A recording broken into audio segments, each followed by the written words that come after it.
All yours, Gord. Thank you, Mr. Mayor. Good evening, everyone. This is a statutory public meeting which is being held pursuant to the Planning Act, RSO 1990, to consider an application by West Lane Developments. And I'm going to call this meeting to order and ask if there's any disclosures of pecuniary interest or general nature thereof.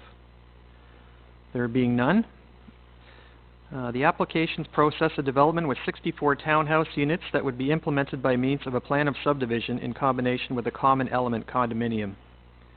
The plan of subdivision over the entire 2.61 hectare property will create one block for the headwater drainage feature of 0.28 hectares and one block for the condominium townhouse development of 2.33 hectares.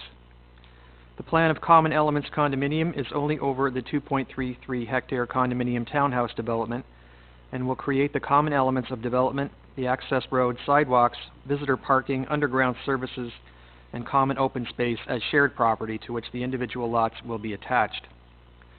The subject lands are primarily designated Brock Street mixed-use area and residential area in the Township of Uxbridge official plan. The purpose and effect of this application is to amend the Township zoning bylaw number 81-19 in conformity with the official plan to replace the existing rural exception number 45 or RU 45 zone, applicable to the subject site with the residential zone to permit the proposed townhouse development. The subject lands are located on the south side of Brock Street east of Nelkid Lane, having the municipal address of 216 and 226 Brock Street East. The lands are legally described as part of Lot 30, Concession 7, and part of Lots 55, 56, 57, 58, 59, and 60, and Center Street, Plan H 5006, Township of Uxbridge. Any person may attend a public planning meeting and make representations in response to the proposed development. All information including personal information, opinions, presentations, reports, documentation, etc. provided for or at a public meeting are considered public records pursuant to Section 27 of the Municipal Freedom of Information and Protection of Privacy Act. This information may be posted on the Township of Uxbridge website and or made available to the public upon request. Questions about this collection should be directed to the Director of Legislative Services Clerk, Debbie LaRue, at 51 Toronto Street South, Uxbridge, Ontario, L9P1T1, or by calling the Clerk's Department at 905-852-9181, extension 228. The Township often receives requests for notification above and beyond what is required by the Planning Act. The Clerk's Department does not have the resources to respond to these requests, especially where the requests are general in nature. Therefore, if a request for notification is received by the Clerk's Department, they will notify persons as required by the Planning Act. If a person would like to receive notice of an approval, that person must make a request in writing to the Clerk or provide their name and contact information on the request sheet available at this meeting. Persons who make this request will also be notified of any council meeting at which it is proposed that a decision will be made by council on the active matter, and no other notification will be given. Just a note on those sign-in sheets, please, if you want to be kept informed, there's sign-up sheets on the reception desk on your way out, so please make sure you fill those out before you leave. The Township has made available other ways in which residents may keep themselves aware of matters being considered by Council. These include checking the Township website at www.town.uxbridge.on.ca, by calling your ward councillor, by reading committee and council agendas which are available in the Clerk's Department at Town Hall, usually by no later than the Friday prior to a committee or council meeting, or by calling the Clerk's Department to inquire as to the status. Thank you for your cooperation and understanding. So how we'll proceed this evening is we'll have the applicant give us a short presentation of what they're planning to do. We will then open it up to questions from committee and then open it up to questions from the floor.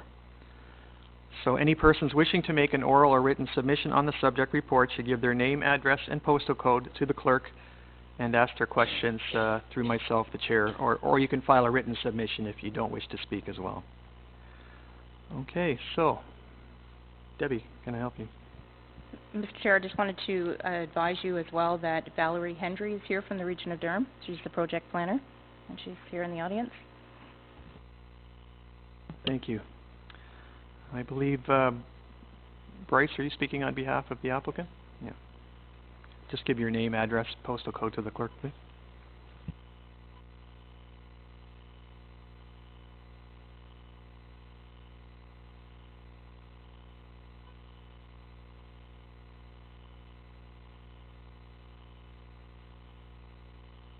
Sorry for the technical difficulty. My name is Bryce Jordan. I'm a planner with GHD. Our offices are in Whitby at 65 Sunray Street. And I'm here on behalf of West Lane Developments. With me as well is Mr. Blair Boston. He's a partner in West Lane. And the other partner, Mr. David Sudd, is not available to attend and sends his regrets. Just to start with the location on this first slide, we're looking at the south side of Brock Street at the edge of the urban boundary of Uxbridge. You can see the site is south of Brock, and it's this heavy line here, and east of Nelkid Lane. To the east of the site is an existing stormwater management pond that's owned by the municipality. It currently outlets into a swale that's rather ill-defined and runs north to Brock Street. Also to the east of the site are three large residential lots. The two closest to Nelkid also contain home-based businesses. To the south of the site are existing single detached units that front onto Brownscombe Crescent. To the west is a part of the Durham Condominium Plan 274. It is used for recreational purposes, I think essentially dog walking and other types of walking, but it's also a emergency access for fire services and the like, but it is not a permanent drivable access to that particular condominium. To the north, on the north side of Brock Street, is an existing approved development of 94 townhouses. It's actually owned and will be developed by the same development company, the same principals. And the development proposal on the south side, as you'll see, is intended to mirror the development in terms of built form. That is the approved development on the north side of Brock Street.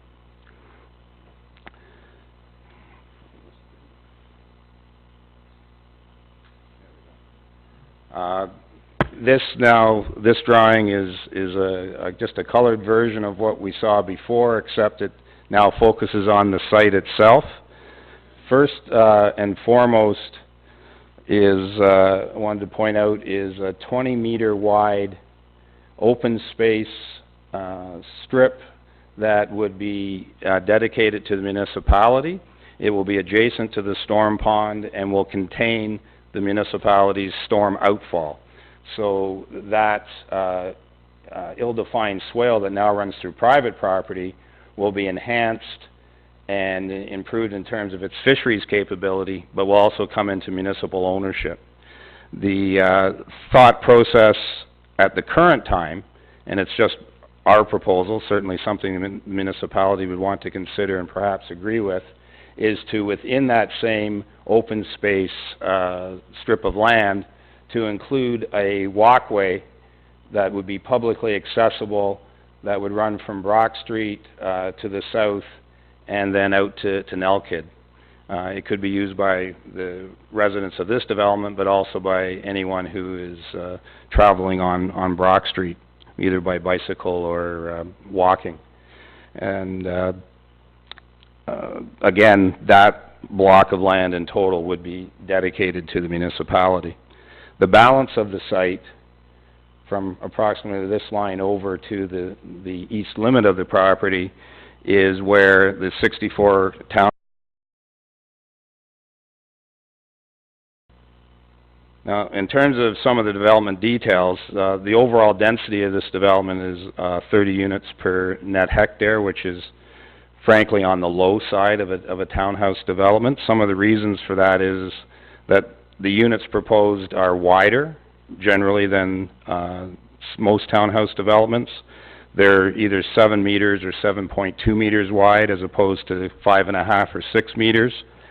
The front yards are deeper because the municipality's requirement for 2 outdoor parking spots leads to a deeper front yard in the order of 11.4 meters rather than typically 6 that you would see.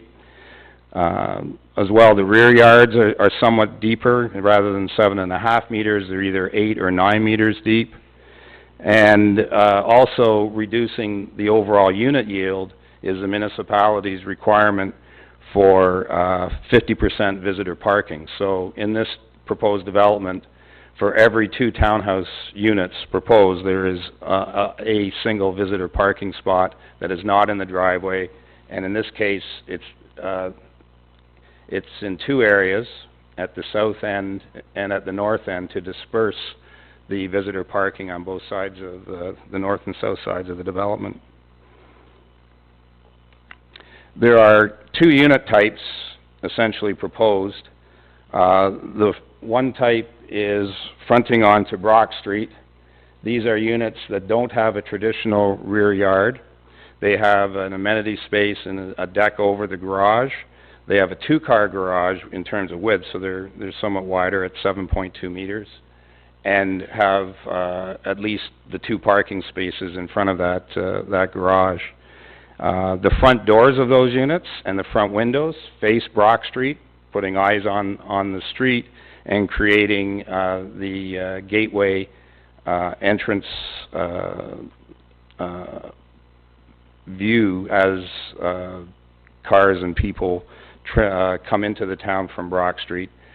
The development on the north side has exactly the same style of unit plan. So again, we're looking at mirroring the development in the gateway into Uxbridge.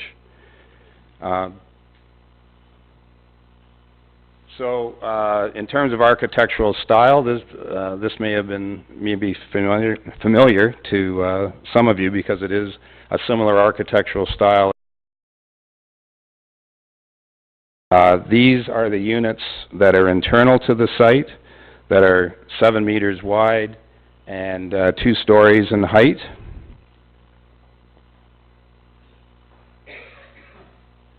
And this is the architectural plan for the units facing Brock Street.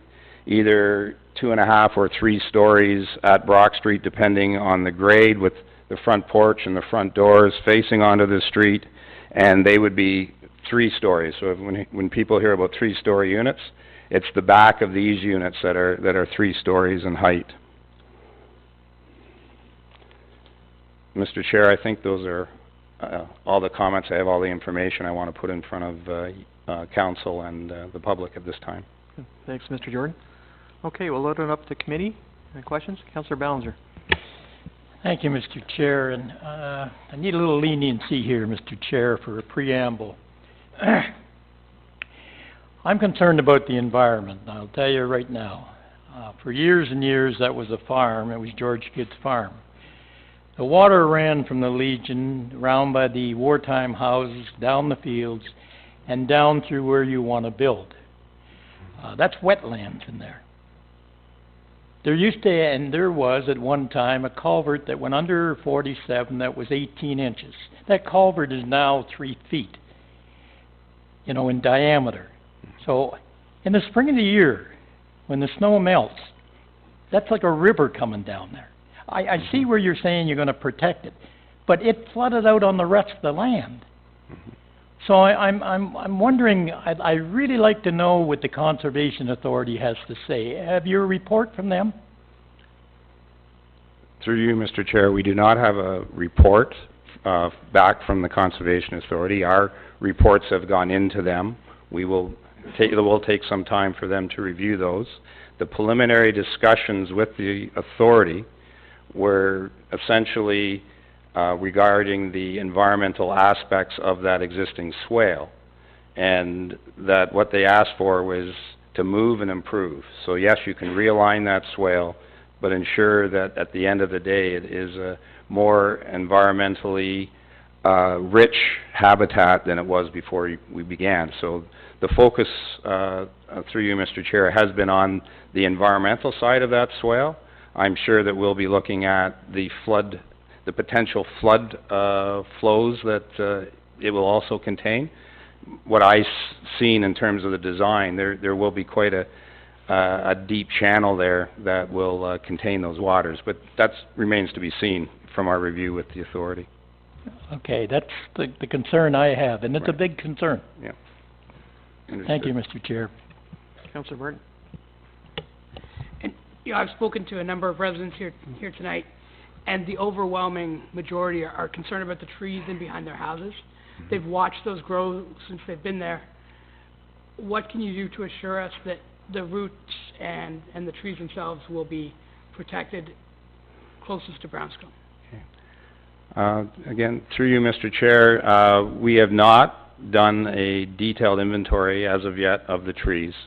When I mention the inventory, I mean their exact location and their elevation, because as was implied, the grading that you do around the roots of those trees will be very important. So it is an important next step to get that tree survey and tree preservation study done. And if we have to adjust setbacks and grades to retain as many trees as we can, then we will certainly be looking into that. Mayor Malloy? Thank you, through you, Mr. Chair. You know, when I look at you talked about mirroring the two subdivisions. The north side, I recall the north side that we were trying to keep that entranceway into sort of two-story at the most buildings going in that way. Are they three-story on the north side of the road coming in as well? On the I didn't think they were. I thought we were talking about not making it look like a tunnel coming into town. as I recall, we are looking at units that at Brock Street are probably 2.5 stories high, but in behind, they would be 3 stories on the north side of Brock. That's my understanding. But the ones on the road are 2.5 is what you're saying, right on Brock? Yeah, would be 2.5. looking like this. That's That's the the 2.5 design. that I'm looking at right there? Yes, it is. Okay. Could I just ask a couple of questions, Mr. Chair? Okay. I guess, just going through some of the letters today, there's a few questions that I'll ask, and I hope I'm not stealing some of your questions out there, but there's some good ones. One of the questions was with regards to grading. There's a lot of differences in the grade levels in here. Is there a lot of fill coming into the property to make this work? Through you, Mr. Chair, I believe there will be fill, whether it's new fill to change the grades or some of the existing soils, as we've heard, are somewhat wet. So yes, there will be, I believe, a fair amount of moving of dirt in and out of the site. Okay, I guess that's maybe a question for staff can answer later. I guess that, would they be required to comply with our fill protocol, bringing fill in? Ingrid, maybe you can answer that for me. Yeah, any fill that comes into any development, all of the conditions that apply within our fill permit or site alteration bylaw actually are embedded then into the site plan. Good, that's good news. I'll just ask one more, and it was sort of along the lines of the separation between the older neighborhood and the new neighborhood. Is there going to be any fencing put in there? I know you're going to try to keep the trees there. Is there any fencing going to be put in there between them? Is that what you do in this sort of situation? Mr. Chair, I don't want to speak definitively, but my experience is in developments such as this, where it's a single development under site plan, that the person or the developer of the new development is required to do wood screen fencing along the property line. I would not be surprised if that was the case here. Okay, great. Thank you. Before I go to Councillor Beach, just so everybody's aware of, Councillor Bryan had a family emergency tonight, so unfortunately he couldn't make it. So in case you're wondering why he's not here, he had a death in the family. So, Councillor Beach. Thank you, Mr. Chair. That has been echoed before. I was curious about the conservation report, concerned about that. And as Councillor Ballinger had talked about the flow of water, I'm also concerned about the spring runoff and the effects on the property, etc. You know, it's very important that we do that, and I, you know,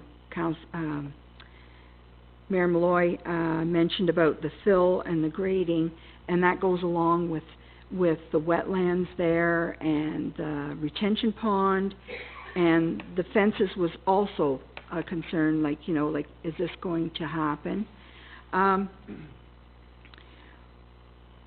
So, this new development, it's going to be possibly mirroring what was on the north side, correct?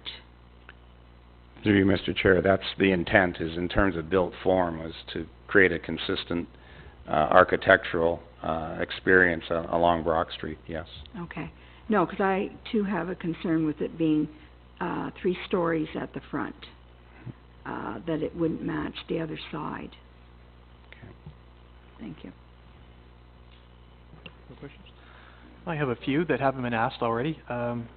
Just in addition to Councillor Barton's question about the trees, are you at the stage yet where you can do elevation drawings? In other words, if I'm standing on Brownscombe looking north, what would I see? Are you at that stage yet where you could provide those?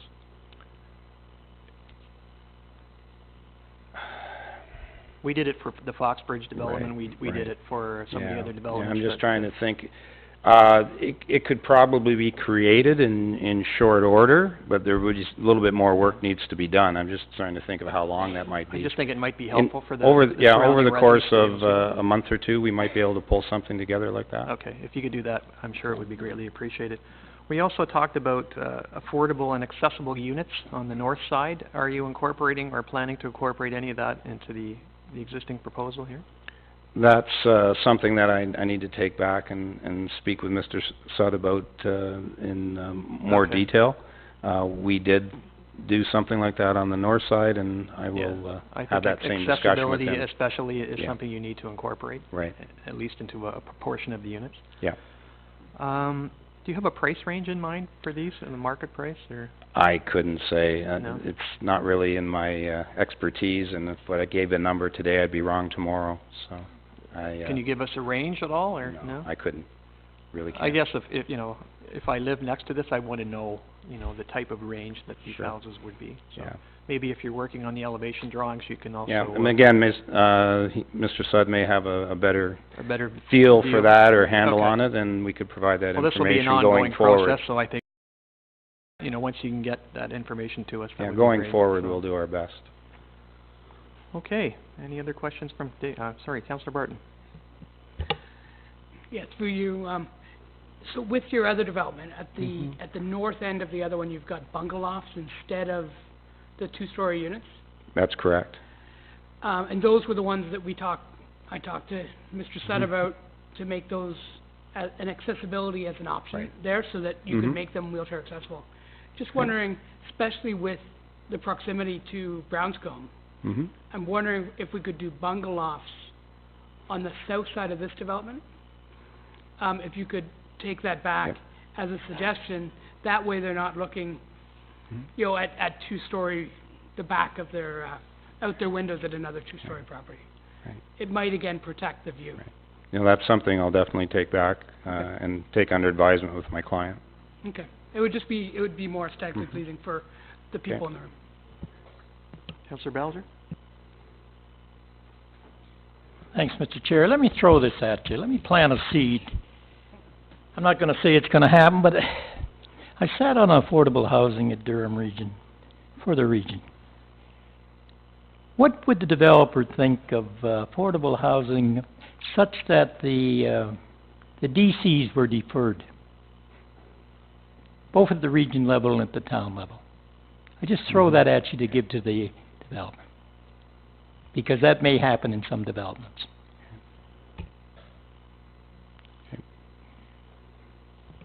That was part of the DC study that we just recently did, so thank you, Jack, for bringing that up. Any other questions?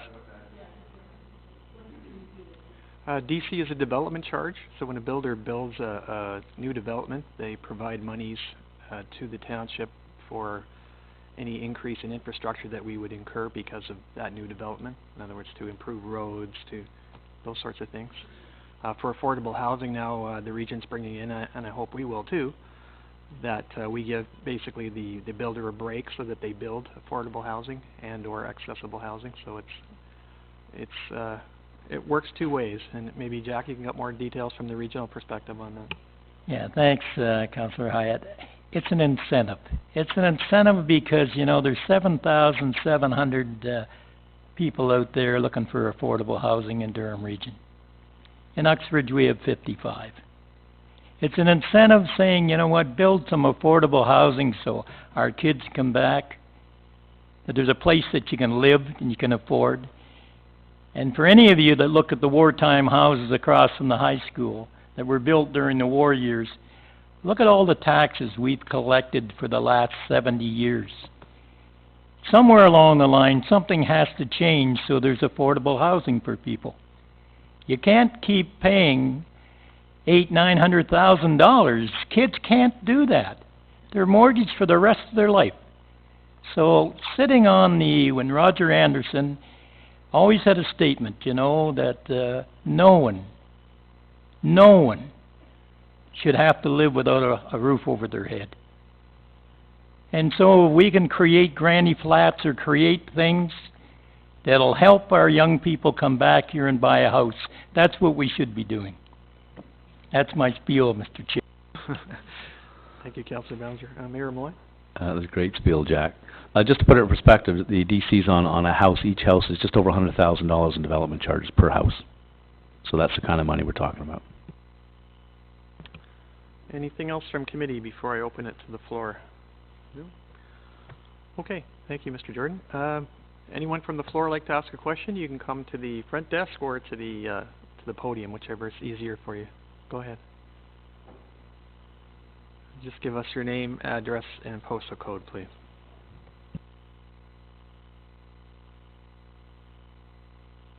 Could you hit the Andy, button, just have Ann, to please? push your gray button there. There you go. I'm live now? Okay. Do you want me to start over? I'm Ann Wells. I live at 810 Ganton Road, postal code L9P1R3. And so I live in the neighborhood, if you know where Ganton Road is. I'm going to make two comments, but I think they are related. I too am concerned about the environment and the wetland. No mention has been made of the provincially significant wetland owned by the St. John's, which is one of the few bogs, fens in this North Durham region area, and I think the Conservation Authority would be extremely interested in building that is going on adjacent to that. That's immediately east of the road that services the condo development. My parents learned to skate on that pond. I think many people did in this community have enjoyed that, courtesy of the kindness of the St. John's. It is truly an amazing wetland and should be protected as this project unfolds. And as a related comment, when I drive into town too many times a day, I look at a couple of nice houses on the south side. I look at a mess on the north side. But I believe there's an opportunity here to ask something from the developer. I believe we need to create a lovely, attractive approach to the town of Uxbridge from the east. This is the last chance to have a nice approach to any side of Uxbridge. And I don't believe it's unreasonable to ask that there be a setback, there be some nice stone signage, trees. I'm not an expert in how to do this, but I do believe now is the time when we could ask for that, and at least the east side of Uxbridge would echo what it looks like now and what it used to look like before the north side was kind of taken apart. So, thank you. Thank you. Okay, thanks very much. Anyone else have a question, comment? Please, don't be shy.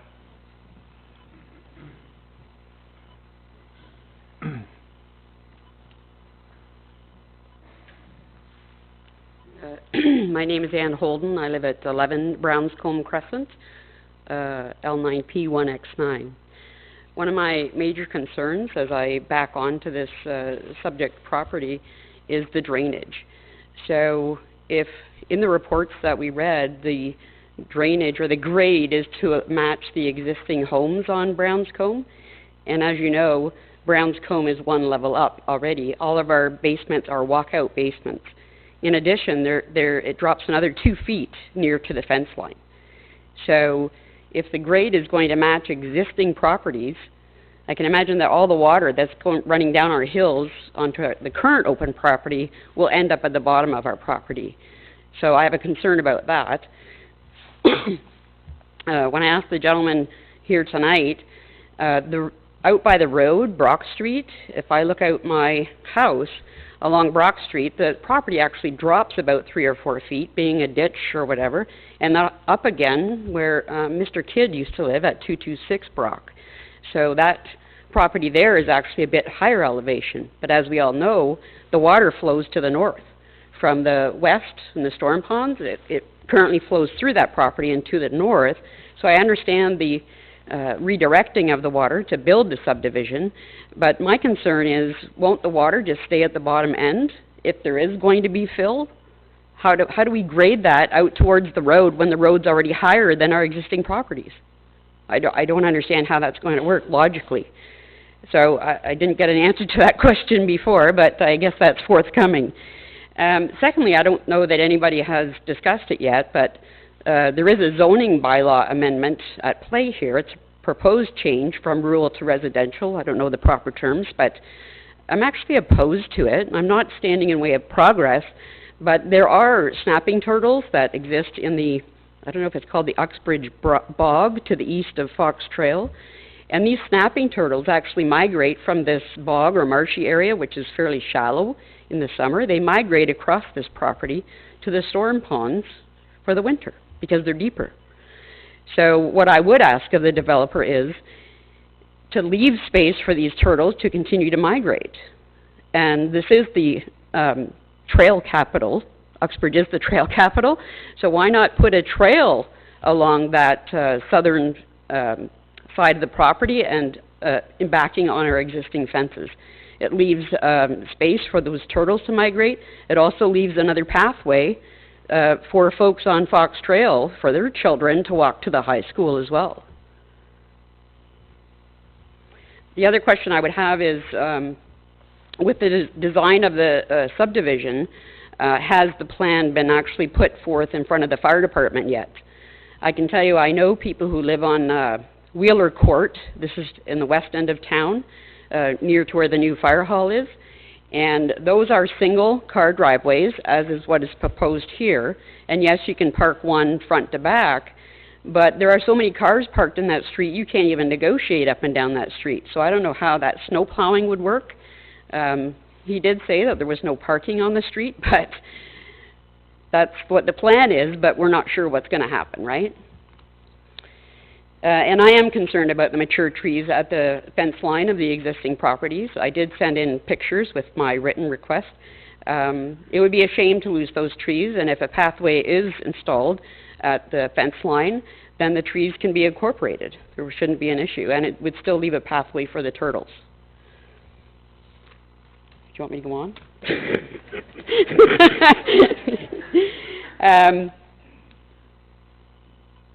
There was a noise assessment study included in the information to read. The noise assessment indicated that it was mandated to put air conditioning units in the homes that border on Brock Street due to the noise, which I understand that. They were mandated to be ducted, installed into the ones closest there, but there's no mandate for the homes that would be along the existing fence line. So I would ask that all the homes be ducted for air conditioning and installed.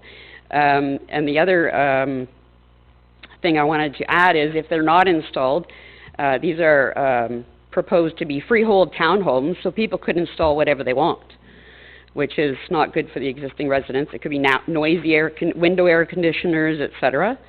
So I would ask that proper central air conditioning be installed. There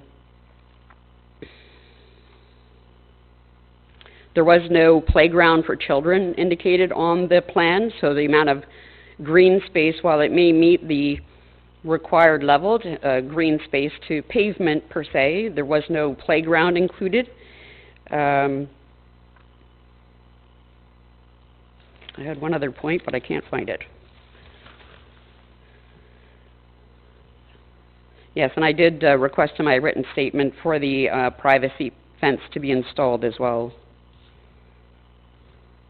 The other thing that I would ask, the proposal is for these to be freehold townhomes.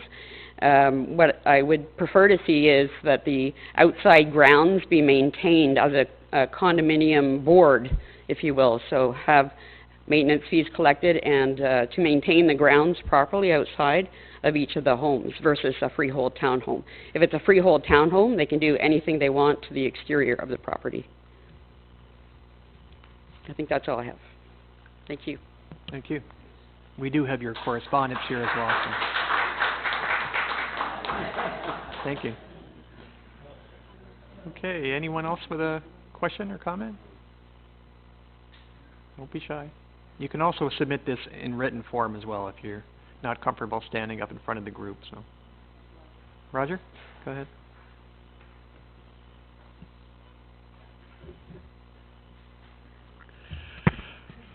Okay, Roger Varley at apartment 1, 3 Church Street, L9P 1P4.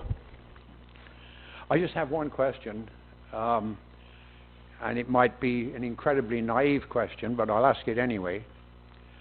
Does this council have the authority to, should they allow this zoning amendment, do you have the authority to put a rider on that? That if the property, once the zoning amendment is passed, if the property is then put up for sale, that the zoning revert to what it was originally? I'll refer to Liz to answer that question. Through you, Mr. Chair, no, there's no ability to do that. The zoning runs with the land, not with the ownership. Thank you. Thank you. Anyone else with a question? Come on in. Yeah.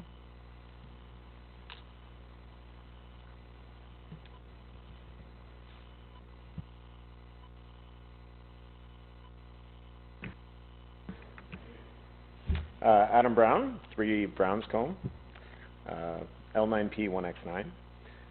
Most of my concerns would just echo, my fellow Brownscombe residents, but I am curious, I don't know if we need to see it, but the proposed walking path that runs along the western edge of the proposed development, who sort of builds or maintains that? Is that the responsibility of the town?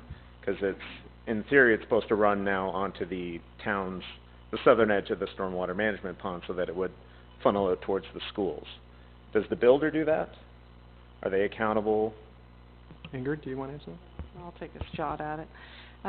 The way it would work, because the zoning has not been approved yet, there's still negotiations that would need to happen, and while it might appear that the town would be the logical recipient of it, that discussion has not taken place at this point. Part of what this will be moving forward is there'll be a discussion on that as part of this whole rezoning and what the township wants to see that look like. And we may say that we're not okay with a gravel pathway system, we want a paved pathway system to cut down on future maintenance. Those will all be options that council will have to start to think about. Those will be part of the recommendations that would actually come back as part of the final planning report. Okay. I'm also, again, well, forgive my sorry, hang on. Sorry, the township doesn't own the property now, so the township would have to be willing to have that property dedicated to it as well. Like, we have some say in what comes to us and what doesn't. So, in theory, if granted they obviously want to purpose it for helping with the runoff, but I guess the width of the existing trench that's supposed to reroute the drainage, is that something that the Conservation Authority weighs in on? Like, is it sufficient? for finding out that. I mean, obviously, we've all read the environmental impact report, but it seems very preliminary, given for how advanced this plan seems to be. I'm wondering what the timeline is. Maybe I can ask, the developer to speak to that. Bryce, do you have a comment on that? Sorry, Mr. Chair, if I understand the question. You need to speak into the mic, You need to Bryce. come up to the mic, yeah. Sorry, I guess I'm just, to rephrase that, I'm asking, you know, I came for answers about when do we get assurances about even the tree line, or concerns about the drainage, or all the snapping turtles, and it's all been given back to me today. It's very hypothetical, we'll look at it, we haven't really gotten approval from the Conservation Authority. I accept that maybe we're at a very preliminary stage still, but I would like to know what the timeline is and when do we get those assurances from you, if ever. Did you want to answer that? Mr. Chair, the approval process really isn't in the developer's hands. It's in the hands of the agencies.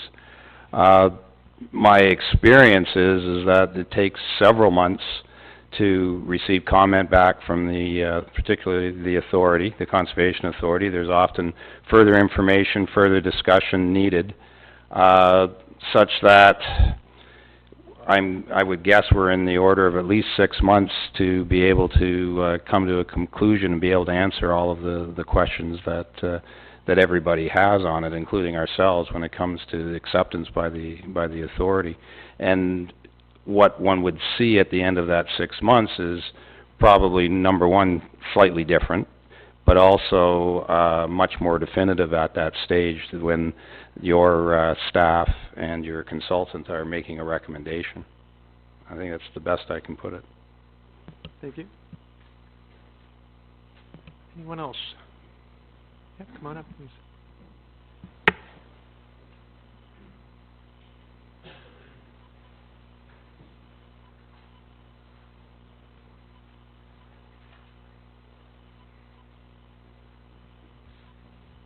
This thing's on, is it?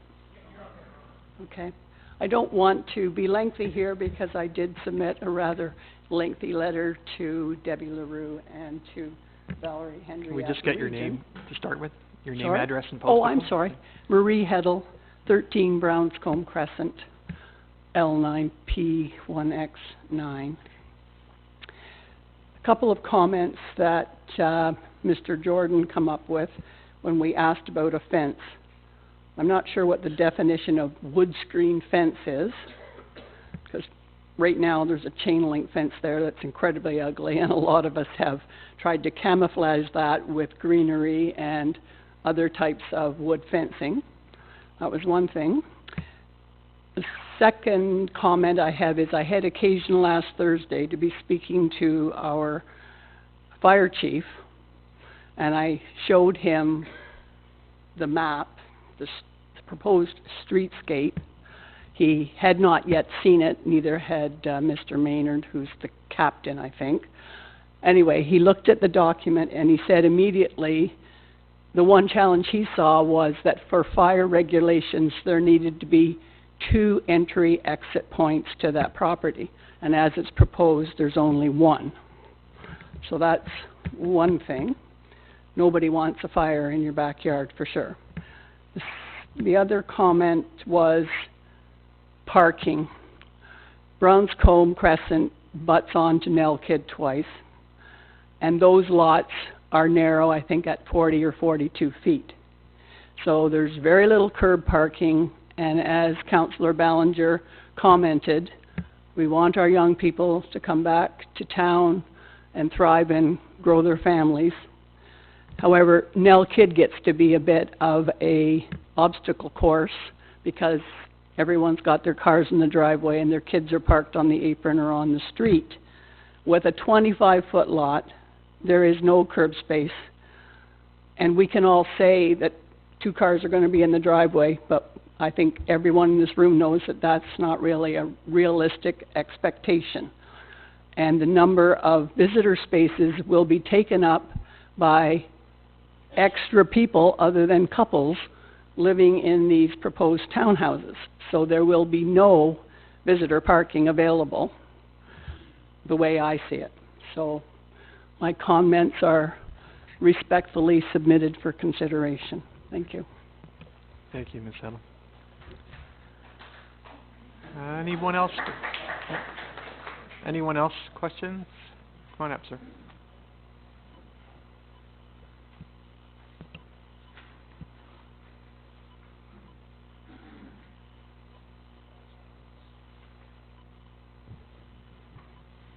Hi. Brian Lockwood, 43 Bill Knowles Street in Uxbridge, L9P0E5. We're also known as Fox Trail Condominiums. I'm the president of that association, and I'm here with some of my board members. We did submit a rather lengthy letter to both the town and the region, and most of the points that we raised have also been raised here. I just wanted to address the north side of 47, and I'm very disappointed to find out that it's progressed as far as it has without us knowing anything about it. We do have a laneway that goes down and enters onto 47, and our parkland goes down there. And yet we received no notice of application on the development on the north side of 47. And this puzzles me. And I know if we had, we certainly would have been here making some noise about it. So don't know what the rules are about notifying the neighbors, but we consider ourselves to be in that neighborhood. Maybe I can let the clerk speak to that, sir. Debbie?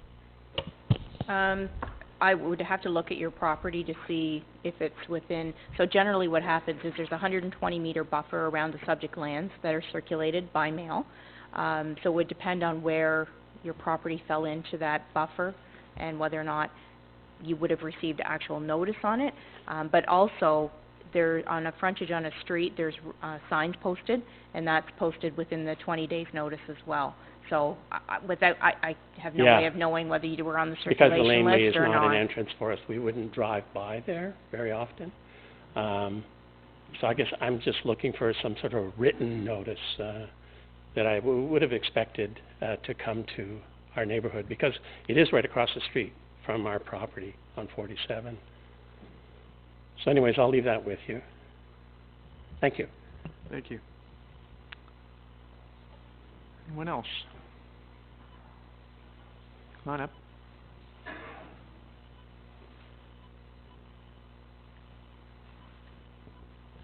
Hi, Shelley Ferguson, 5 Brownscombe Crescent. First of all, Jack, thank you for the wetlands. That was a huge concern. One thing the developer had mentioned was maybe the mirroring of both sides of Brock Street. And understandable, they're the developments by the same builder. So do you want to mirror what is existing? So for example, the homes in Coral Creek that these homes are going to back onto, there's a very different style of home and what the price options would be for the homes. My other question is, will we have another meeting before any of this is approved? Will we be able to meet again before any approval is done on this? You want to speak to that? Liz can? Okay. Liz? Can you explain how the process works?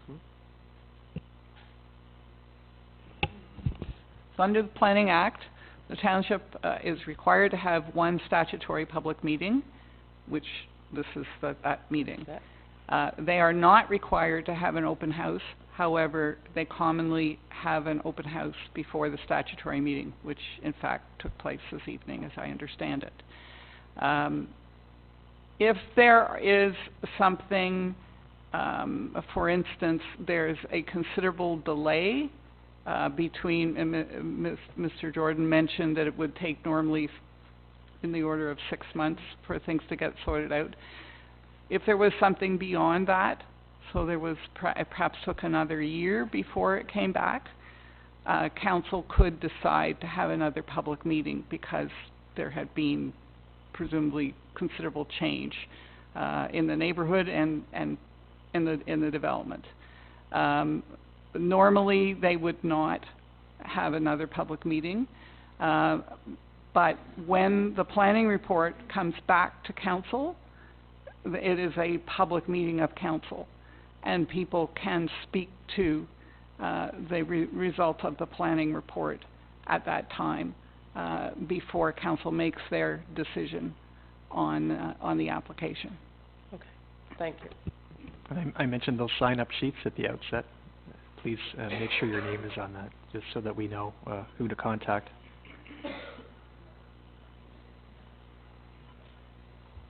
Gord, I think Debbie just wants you to clarify that with the mandatory public meeting we're having tonight, the next meeting wouldn't be a mandatory public meeting. No, correct. Okay, it would be a deputation essentially, I Deputation, think, yeah. which we'd have to book in advance.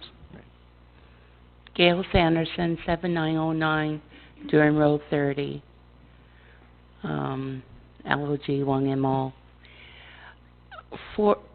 But when this is presented now to one council now, obviously, after October 22nd, some of your faces will not be here. So you'll have a new council. Will that new council come back to this and have another, like what you're having tonight, or no? I'm not clear on... There wouldn't be another public meeting, but there would be a meeting of council to discuss the proposal once everything is done. Is that what you're asking? Well... Okay, I'm not clear on what it is you're asking. Do you want to answer that? Through you, Mr. Chair, there is no requirement to have another meeting. The new Even council... even though No. you've got like an election No. with different bodies. However, these meetings are recorded, and of course are minutes taken, so they will have accessibility to the minutes and to the recording of this meeting. Okay.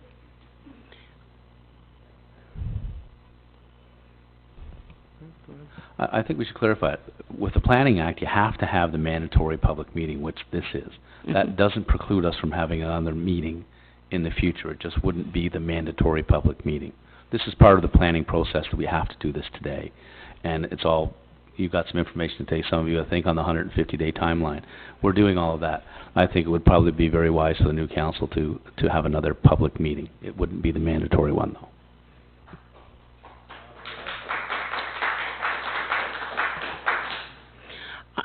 I was just curious because since we have, I don't know if the third person is in here, but I know we have two potential of mayors, possible mayors. I don't know if Diane's in here tonight, but so we have at least two. So I was just curious on where you guys were thinking about that, if you were interested or not. I just think when you're starting at the, like, I personally don't understand what the developer saw in this piece of land to build so many homes for the wetlands and so forth. I don't understand when this town, and I'm not saying it's wrong or anything, and I'm not against it, but I just don't understand where for the Greenland, like if there's a younger crowd that move in, I don't understand why the developer, and it isn't just this developer, but just generally speaking, where some areas in Uxbridge you can't park your cars, and to get to certain roads in Uxbridge, you have to park on another road. So if your mother or mother-in-law wants to come and visit you, they can't, or your grandmother, because they have to park someplace else, unless the son or son-in-law decides to move their car from the driveway of their place to another street. And I know we do have, and I missed the first 10, 15 minutes, so I don't know what the parking situation is of this situation, but I just hate to see another development go in where you don't have sufficient places to park. Maybe I'll let Liz speak to it. As I believe you know, council passed an amendment to the zoning bylaw to increase the parking requirements, for precisely the same reasons that you're, mentioning. And this development will be subject to those new increased parking standards. Okay. Thank you. Thank you. Anyone else?